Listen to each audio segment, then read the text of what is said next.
வணக்கம் மகளே, இது உங்கள் பாடறிவோம் படிப்பறிவோம். பிப்ரவரி மாதம் வேலண்டைன்ஸ் டே கொண்டாடி கொண்டிருக்கும் இந்த மாதத்தில் இந்த வாரம் நாம் பார்க்க போகும் பாடல், மனசு வேதனையாக இருந்தால், லேசாக வலித்தால் இசை ஒரு மருந்து.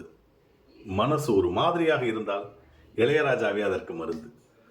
மனசுல மனசுல ஒரு மாதிரியா இருக்கு. சஞ்சய் சுப்பிரமணியம் மற்றும் அனன்யா பட்டின் போதை ஏற்றக்கூடிய குரல், மந்திர குரல் அப்படின்னு சொல்லணும். விடுதலை 2 திரைப்படத்திலிருந்து வந்த மனசுல மனசுல பாட்டு தான் பார்க்க போறோம்.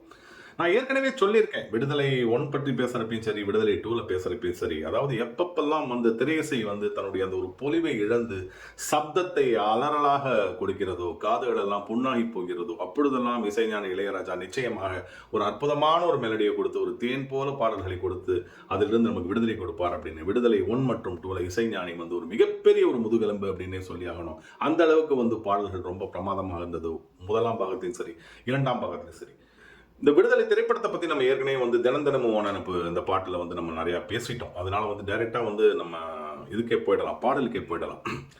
இளையராஜா வந்து என்ன சொல்லியிருந்தாருன்னா, இந்த படத்தோட அந்த ஆடியோ கேசட் அப்போ விடுதலை படத்தில் நீங்கள் நிச்சயமாக ஒரு வித்தியாசமான இசையை கேட்பீர்கள் அப்படின்னு சொன்னால் நிச்சயமாக உண்மைதான். பாடல்களாக ஆகட்டும் அல்லது பின்னணி இசையாக இருக்கட்டும் அப்படின்னு அதகலப்படுத்தியிருந்தார். இன்னும் சொல்லப்போனால் வந்து இந்த பாடல்கள் வந்து இளையராஜா அந்த புது ஸ்டூடியோ ஆரம்பித்தார் இல்லையா, கிட்டத்தட்ட ஒரு இந்த கோவிடுக்கு அப்புறம் அந்த ஒரு 2021 நினைக்கிறேன். அப்போவே வந்து இந்த விடுதலை பாடல்கள்லாம் ரெக்கார்ட் ஆகிடுது அப்படின்னு சொல்கிறாங்க. ஏன்னா ரஜினி சார் வந்து ஒரு தடவை வந்து அவர் ஸ்டுடியோவுக்கு போனப்போ அந்த இருட்டு காட்டில் பாட்டு வந்து பாடிக்கிட்டு இருந்தாங்க. அதனால நான் என்ன நினைக்கிறேன்னா, விடுதலை பாடல்கள் எல்லாமே வந்து கிட்டத்தட்ட 3 வருடங்களுக்கு முன்னாடியே வந்து ரெக்கார்ட் பண்ணிட்டாங்க போல 2021 அப்படின்னு கூட என்னுடைய ஒரு கணிப்பு. சஞ்சய் சுப்பிரமணியம் அவர் வந்து என்ன சொல்றதுன்னா, ஆன் தட் நோட் அப்படின்னு சொல்லிட்டு ஒரு அற்புதமான ஒரு தொகுப்பு இருக்கு. அதாவது இந்த கர்நாடக சங்கீதத்தை பற்றி ரொம்ப நுணுக்கமான அற்புதமான ஒரு தகவல்கள் கொண்ட அந்த ஒரு தொகுப்பு அது. அதில் ரொம்ப வந்து இளையராஜாவின் அபிமானி அவர் ரசிகர் அப்படின்னே சொல்லலாம். அவர் எப்பொழுதுமே வந்து அந்த ஒரு ராஜா இஸ் காட் அப்படின்னு சொல்லிட்டு அந்த யூடியூப் அதிலெல்லாம் வந்து இந்த ரீல்ஸ்லாம் கொடுப்பாரு. அந்த ஜதி அந்த சுரமெல்லாம் பாடி கடைசியில் சின்னதாக அப்படி ஒரு க்ளூ கொடுப்பாரு, என்ன பாட்டுன்னு கண்டுபிடிக்கணும். ரொம்ப அழகாக இருக்கும்.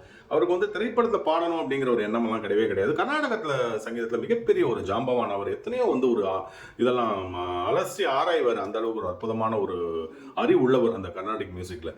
பாடணும் அப்படிங்கிற ஆசையில் பட் இளையராஜா வந்து அந்த வாய்ப்பை கொடுத்தவுடன் அவரால் நிச்சயமாக மறுக்க முடியவில்லை. அப்படி சொல்லப்போனால் வந்து தினமும் ஓனப்போ வந்து முதலாக பாடி முடித்தது வந்து இவர் தான், சஞ்சய் சுப்பிரமணியம் தான் பாடியிருக்காரு. இந்த பாட்டு பாடலாம் ரெக்கார்டும் ஆயிடுச்சு. பட் என்னமோ வெற்றிமாறன் வந்து இந்த பாடலுக்கு உங்கள் குரல் வந்து இருந்தால் நல்லா இருக்கும்னு சொன்னதுனால இளையராஜா அந்த பாட்டை பாடினார் தினமும். பட் இந்த பாடல் ஒரு சிறிய பாடல் அப்படின்னாலும் ஒரு கடுகு சிறுத்தாலும் காரம் குறையாதுன்னு சொல்லுவாங்க இல்லையா, அந்த மாதிரி அழகான பாடல்.